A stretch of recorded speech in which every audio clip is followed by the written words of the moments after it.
کہ یہ جو عبارت لائی گئی ہے انتہائی کاٹ چھانٹ کے ساتھ اور انتہائی بہتر نظم و ترتیب کے ساتھ لائی گئی ہے۔ شارح تفتازانی رحمۃ اللہ علیہ آگے کہتے ہیں فحاولت ان اشرحه شرحا يفصل مجملاته ويبين معضلاته وينشر مطوياته ويظهر مكنوناته مع توجيه للكلام في تنقيح وتنبيه المرام في توضيح وتحقيق للمسائل غب تقرير وتدقيق للدلائل إثر تحرير والتفصيل المقاصد بعد تمهيد والتكثير للفوائد بعد تجريد۔ یہ شارح تفتازانی رحمۃ اللہ نے کہی ہے۔ شارح تفتازانی رحمۃ اللہ علیہ نے کہا کہ چونکہ عقائد نصفیہ کی عبارت بہت منظم اور بہت مرتب ہے اور بہت کاٹ چھانٹ کے ساتھ حس و زوائد سے پاک کر کے عبارت لائی گئی ہے، اس لیے میں نے یہ ارادہ کیا کہ عقائد نصفیہ کی ایسی شرح لکھوں جو عقائد نصفیہ کے مبہم اور مجمل باتوں کو کھول دے، واضح کر دے، صاف کر دے، اور عقائد نصفیہ کی لا ینحل اور مشکل مسائل کو ظاہر کر دے، اور عقائد نصفیہ میں جو لپٹی ہوئی باتیں ہیں عبارتوں کے ضمن میں، ان لپٹی ہوئی باتوں کو پھیلا دے، اور عقائد نصفیہ میں جو چھپی ہوئی باتیں ہیں اس کو ظاہر کر دے۔ تو میں نے ایسی شرح لکھنے کا ارادہ کیا جس شرح کی یہ خصوصیات اور یہ صفات ہوں، ایسی شرح لکھنے کا میں نے ارادہ کیا۔ شارح تفتازانی کہتے ہیں کہ یہ جو شرح لکھنے کا میں نے ارادہ کیا، شرح جو میں لکھوں گا تو میں کوشش کروں گا کہ شرح کی عبارت کو منقح کر کے لاؤں گا۔ منقح کرنے کا مطلب حشو و زوائد سے پاک کر کے لاؤں گا، صاف کر کے لاؤں گا، مگر عبارت کو حشو و زوائد سے پاک اور صاف کرنے کے دوران کہیں ایسا نہ ہو کہ گفتگو اور کلام اور بات چیت مقصد سے اوجھل ہو جائے اور مقصد نظر انداز ہو جائے، مقصد گول ہو جائے، ایسا میں ہونے نہیں دوں گا، بلکہ کلام کو منقح کرنے کے دوران کلام کو مقصود کی جانب متوجہ کرنے کے ساتھ میں اس کی شرح لکھوں گا، اور میں کوشش کروں گا کہ میں باتوں کو جو واضح کروں گا تو واضح کرنے کے دوران طلبہ کو مقصد پر متنبہ کرتا جاؤں، اس کی کوشش کروں گا۔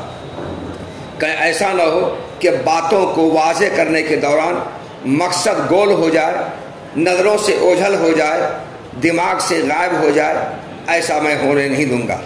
وہ تنبیہ المراد فی توضیح، کہ مقصد کو واضح کرنے کے دوران مقصد پر متنبہ کرنے کے ساتھ میں اس کی شرح لکھوں گا۔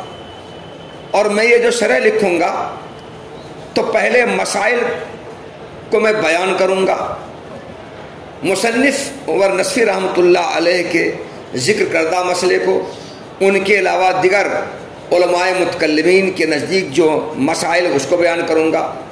دونوں کو بیان کرنے کے بعد میں اپنی رائے پیش کروں گا کہ فلاں مسئلے میری رائے کیا ہے، اور اس مسئلے میں جو میری رائے ہوگی اس کو دلائل سے میں ثابت کروں گا۔ اسی کو شارح تفتازانی نے کہا وَالتَّحْقِيقِ لِلْمَسَائِلِ غِبَّ تَقْرِيرٍ، کہ مسائل کو بیان کرنے کے بعد ان مسائل کو دلائل کے ساتھ ثابت کرتے ہوئے میں اس کے شرح لکھوں گا۔ وَتَدْقِيقٍ لِلدَّلَائِلِ إِثْرَ تَحْرِيرٍ، اس عبارت کا مطلب یہ ہوا کہ میں العقائد النصفیہ کی جو شرح لکھوں گا تو شرح کی عبارت کو حشو و زوائد سے پاک کر کے لاؤں گا، اور پاک کر کے لانے کے بعد مسائل کو جن دلائل سے میں ثابت کروں گا ان دلائل کی باریکیاں بھی بیان کروں گا، یعنی ان دلائل کے مقدمات کو دلائل سے ثابت کروں گا، اور ان دلائل پر وارد ہونے والے اعتراضات کو بھی میں بیان کروں گا، اس کا جواب دوں گا۔ تدقیق کے معنی آتا ہے دلائل کے مقدمات کو دلائل سے ثابت کرنا، اور پھر ان دلائل کے مقدمات پر وارد ہونے والے اعتراضات کو ذکر کر کے اس کے جوابات دینا۔ تو شارح تفتازانی کہتے ہیں کہ میں علم کلام کے مسائل کو دلائل سے ثابت کرنے کے ساتھ ساتھ ان دلائل کی باریکیاں بیان کروں گا، انہیں دلائل کو دلائل کے مقدمات کو دلائل سے ثابت کروں گا اور مقدمات پر وارد ہونے والے اعتراضات کا جواب بھی میں دوں گا. وہ تدقیق للدلائل اثر تحریر، اور دلائل کی باریکیاں بیان کرنے کے ساتھ میں اس کے شرح لکھوں گا، ان دلائل کو حش و زوائد سے پاک کرنے کے بعد. وہ تفصیل مقاصد بعد تمہید کہتے ہیں ایسی باتیں بیان کرنا جن پر مقاصد کا سمجھنا موقوف ہو. تو شارح تفتازانی کہتے ہیں کہ پہلے ایک تمہید لاؤں گا اور تمہید کرنے کے بعد پھر مسائل مقصودہ کی وضاحت کروں گا. وہ تفصیل مقاصد بعد تمہید، اور ایک تمہید کے بعد مسائل مقصودہ کی وضاحت کرنے کے ساتھ میں اس کے شرح لکھوں گا. وہ تکثیر للفوائد مع تجرید، تجرید کا معنی آتا ہے عبارت کو حشو و زوائد سے خالی کر کے لانا. شارح کہتے ہیں کہ میں العقائد النصفیہ کی جو شرح لکھوں گا اس کے لیے جو عبارت لاؤں گا اس عبارت کو حشو و زوائد سے خالی کر کے پاک صاف کر کے عبارت لاؤں گا، اور اس پاک صاف کرنے میں اور حشو و زوائد سے خالی کر کے عبارت لانے میں زیادہ سے زیادہ مفید باتیں بیان کرنے کی کوشش کروں گا. وہ تکثیر الفوائد مع تجرید، کہ حشو و زوائد سے عبارت کو خالی کرنے کے ساتھ زیادہ سے زیادہ مفید باتیں بیان کرنے کے ساتھ میں اس کتاب کے شرح لکھوں گا. آگے شارح تفتازانی فرماتے ہیں طاوین کشف المقال الاطالۃ والاملال ومتجافیا عن طرف الاقتصاد الاتناء والاخلال واللہ الہادی الی سبیل الرشاد والمسؤول للنیل العصمۃ والسداد وهو حسبی ونعم الوکیل. شارح تفتازانی نے فرمایا کہ میں جو اس شرح کو لکھوں گا تو نہ میں شرح کو لمبی ہونے دوں گا اور لمبی کر کے پڑھنے والوں کو اکتاہٹ پیدا کر دوں گا، ایسا نہیں کروں گا. شرح کو لمبی کرنے اور لمبی کر کے قاری کو اکتاہٹ میں مبتلا کرنے سے گریز کرتے ہوئے اعراض کرتے ہوئے میں شرح لکھوں گا. اور شرح لکھنے میں میانہ روی اختیار کروں گا، یعنی عبارت میانہ عبارت لانے میں درمیانی قسم کی عبارت لاؤں گا. نہ اس شرح لکھنے میں عبارت ہماری بیجا لمبی ہوگی اور نہ اتنی مختصر ہوگی کہ فہم مراد میں خلل پڑ جائے، ایسا نہیں ہوگا. تو بیجا تفصیل اور مطالب کو سمجھنے میں مخل ہونا، ان دونوں باتوں سے میں عبارت کو خالی کر کے لاؤں گا. گویا میانہ روی کا جو دو کنارہ ہے، ایک اتناء ایک اخلال، بیجا تفصیل اور بیجا اختصار، ان دونوں سے کنارہ کشی اختیار کرتے ہوئے، ان دونوں سے دوری اختیار کرتے ہوئے میں اس کی شرح لکھوں گا. وہی کہہ رہے ہیں طاوین کشف المقال، گفتگو کی کمر کو لپیٹتے ہوئے، طاوین لپیٹتے ہوئے، کشف کمر مقال گفتگو کی کمر کو لپیٹتے ہوئے میں شرح لکھوں گا، یعنی اعراض کرتے ہوئے شرح لکھوں گا. کس سے اعراض؟ عبارت کو لمبی کرنے اور لمبی کر کے اکتاہٹ مبتلا کرنے سے. وہ متجافین، اور کنارہ کشی اختیار کرتے ہوئے شرح لکھوں گا. کس سے کنارہ کشی؟ میانہ روی کے دو کنارے، بیجا تفصیل اور بیجا اختصار، ان دونوں کناروں سے کنارہ کشی اختیار کرتے ہوئے میں شرح لکھوں گا. اس کے بعد شارح تفتازانی فرماتے ہیں واللہ الہادی الی سبیل الرشاد، اللہ تعالیٰ درست راستے کی ہدایت دینے والا ہے، اور غلطی سے حفاظت کے پانے کی اور درستگی کے پانے کی درخواست اور دعا اللہ تعالیٰ سے کی جاتی ہے. شارح کہتے ہیں کہ اس کتاب کے لکھنے میں مجھ سے غلطی نہ ہونے پائے، غلطی سے میں حفاظت کی دعا مانگتا ہوں، اور میں چاہتا ہوں کہ درست بات لکھوں، کو غلط بات نہ لکھوں. تو غلطی سے حفاظت پانے کی اور درست بات کو لکھنے کی اللہ مجھے توفیق دے، اس کی دعا میں اللہ تعالیٰ سے کرتا ہوں. اور غلطی سے حفاظت اور درستگی کو پانے کی دعا اللہ تعالیٰ سے کی جاتی ہے. وہ حسبی، اور اللہ میرے لیے کافی ہے، وہ نعم الوکیل، اور وہی بہترین کارساز ہے.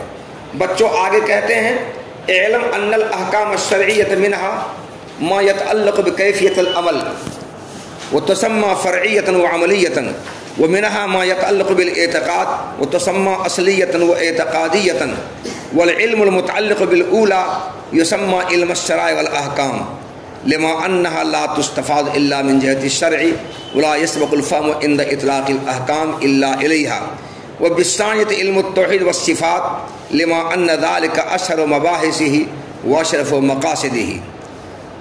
اس عبارت میں بچوں شارح تفتازانی رحمۃ اللہ علیہ نے احکام شرعیہ کی تقسیم کی ہے، اور احکام شرعیہ کا بیان جس علم میں ہوتا ہے اس علم کی بھی تقسیم کی ہے۔ شارح تفتازانی رحمۃ اللہ نے فرمایا کہ احکام عملیہ کی دو قسمیں ہیں، ایک کا نام ہے احکام عملیہ فرعیہ اور دوسرے کا نام ہے احکام اصلیہ اعتقادیہ۔ احکام فرعیہ عملیہ وہ احکام کہلاتے ہیں جن کا تعلق عمل سے ہے اور جن کا تعلق اعضاء اور جوارح سے ہے، جن احکام میں اللہ کا مقصد اپنے بندوں سے عمل کا مطالبہ کرنا ہے، جیسے روزہ، نماز، حج، زکوٰۃ، یہ احکام فرعیہ عملیہ ہے۔ ان احکام میں اللہ تعالیٰ کا مقصد اپنے بندوں سے اعضاء اور جوارح سے عمل کا مطالبہ ہے، تو یہ احکام فرعیہ عملیہ کہلاتے ہیں۔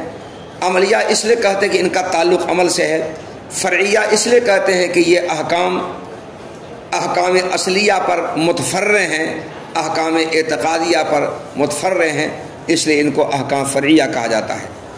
تو احکام شرعیہ کی ایک قسم ہے احکام فرعیہ عملیہ، اور احکام شرعیہ کی دوسری قسم ہے احکام اصلیہ اعتقادیہ۔ احکام اصلیہ اعتقادیہ وہ احکام ہیں کہ جن کا تعلق اعتقاد سے ہے، یقین سے ہے، اعتقاد اور یقین سے، جیسے اللہ ایک ہے، وہ پاک ہے، وہ بے عیب ہے، فرشتے اللہ کی مخلوق ہیں، قرآن اللہ کی بھیجی ہوئی آخری کتاب ہے، جنت دوزخ موجود ہے، رسول اللہ صلی اللہ علیہ وسلم اللہ تعالیٰ کے پیغمبر ہیں۔ یہ ساری باتیں ہیں جن کا تعلق اعتقاد اور یقین سے ہے، اس میں ہاتھ پیر سے کچھ کرنا نہیں ہے، بس ان تمام باتوں کے حق اور سچ ہونے کا یقین رکھنا، اعتقاد رکھنا، یہی ہمارے لیے کافی ہے، باقی ہاتھ پیر سے اس میں کچھ عمل کرنا نہیں ہے۔ تو ان احکام کو احکام اعتقادیہ کہا جاتا ہے اور احکام اصلیہ کہا جاتا ہے۔ احکام اعتقادیہ تو اس لیے کہا جاتا ہے کہ ان کا تعلق اعتقاد اور یقین سے ہے، اور احکام اصلیہ اس لیے کہا جاتا ہے کہ یہ احکام عملیہ کی جڑ اور بنیاد ہے، اس لیے ان کو احکام اصلیہ کہا جاتا ہے۔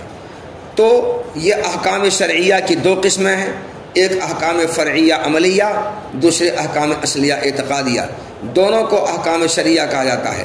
احکام شرعیہ اس لیے کہا جاتا ہے کہ ان احکام کے معلوم ہونے کا ذریعہ شریعت ہی ہے، ان احکام کے معلوم ہونے کا ذریعہ شریعت ہی ہے۔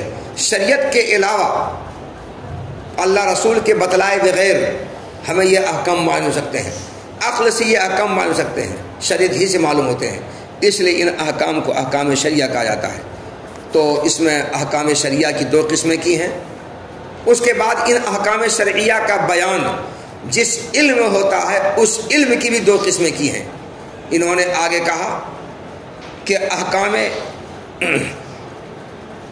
شرعیہ کا بیان جس علم میں ہوتا ہے، ان احکام فرعیہ عملیہ کا بیان جس علم میں ہوتا ہے، احکام شرعیہ فرعیہ عملیہ کا بیان، اس کی وضاحت اور اس کی جانکاری جس علم میں ہوتا ہے، اس علم کا نام ہے علم الشرائع والاحکام۔ اس کا نام کیا ہے؟ علم الشرائع والاحکام۔ علم الشرائع والاحکام کیوں نام رکھا؟ علم الشرائع نام تو اسے رکھا کہ چونکہ یہ احکام فرعیہ عملیہ ہمیں شریعت ہی سے معلوم ہوتے ہیں، عقل سے معلوم نہیں ہوتے ہیں، اس لیے جس علم میں ان کا بیان ہوتا ہے اس علم کا نام رکھا علم الشرائع۔ اور علم الاحکام کیوں رکھا؟ علم الاحکام نام اسے رکھا کہ احکام کے بولے جانے کے وقت ذہن اسی کی طرف، ذہن کا التفات اسی کی طرف ہوتا ہے، انہی احکام کی طرف ہوتا ہے ان احکام فریہ عملیہ ہی کی طرف احکام بولنے کا ذہن کا انتقال ہوتا ہے۔ اس لیے جس علم میں احکام شریعہ فریہ عملیہ کا بیان ہوتا ہے اس علم کا نام رکھا علم الاحکام، اور احکام اصلیہ اعتقادیہ کا بیان جس علم میں ہوتا ہے اس علم کا نام رکھا علم التوحید والصفات۔ علم التوحید والصفات نام کیوں رکھا؟ علم التوحید والصفات نام اسے رکھا کہ احکام اصلیہ اعتقادیہ کا بیان جس علم میں ہوتا ہے اس علم میں بہت سے مسائل زیر بحث آتے ہیں، مگر ان زیر بحث آنے والے بہت سے مسائل میں اللہ کے ایک ہونے اور اللہ کی صفات کا جو مسئلہ ہے یہ سب سے زیادہ مشہور ہے اور سب سے زیادہ اشرف ہے۔ تو تمام مسائل میں سب سے زیادہ شرف اور بزرگی کا حامل مسئلہ ہے اور تمام موضوعات اور مباحث میں سب سے زیادہ مشہور ہے، تو اس کے شہرت ہونے کی وجہ سے یہ دوسری قسم کا علم کا نام جس علم میں احکام اصلیہ اعتقادیہ کا بیان ہوتا ہے اس کا نام رکھا علم التوحید والصفات۔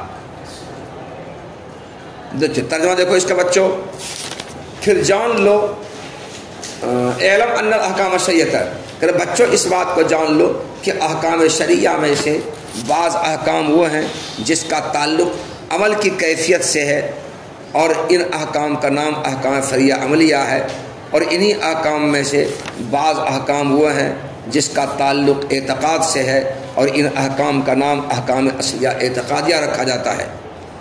اور جس علم کا تعلق پہلے قسم کے احکام سے ہے یعنی احکام شریعہ فریہ عملیہ سے ہے اس علم کا نام علم الشرائع والاحکام ہے۔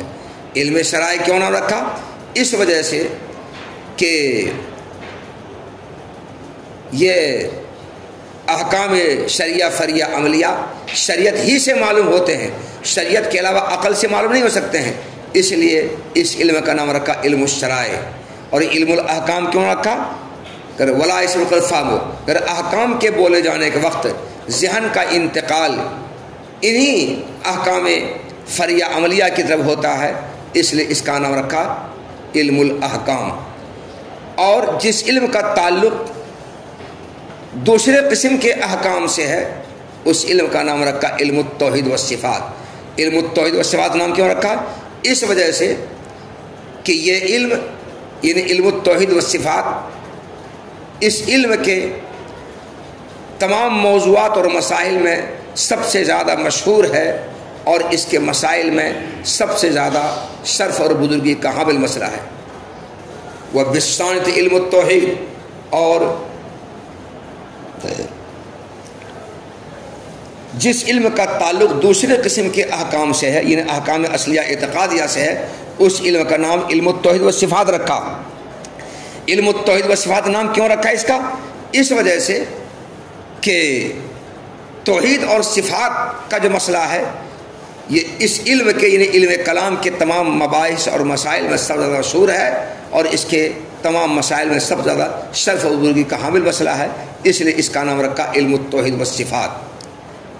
وقد كانت الاوائل من الصحابة والتابعین رضوان اللہ تعالی علیہم اجمعین لصفاء عقائدہم ببرکۃ صحبۃ النبی صلی اللہ علیہ وسلم وقرب العہد بزمانہ ولقلۃ البقاء والاختلافات وتمكنهم من المراجعة إلى الثقات مستغنين عن تدوير العلمين وترتيبهما أبوابا وفصولا وتقرير مقاصدهما فروعا وأصولا إلى أن حدثت الفتن بين المسلمين والبغي على أئمة الدين وظهر اختلاف الآراء والميل إلى البدع والأهواء وكثرة الفتاوى والواقعات والرجوع إلى العلماء في المهمات فاشتغلوا بالنظر والاستدلال والاجتهاد والاستنباط وتمهيد القواعد والأصول وترتيب الأبواب والفصول وتكثير المسائل بأدلتها وإيراد الشبه بأجوبتها والتعيين الأوضاع والاصطلاحات وتبيين المزايا والاختلافات۔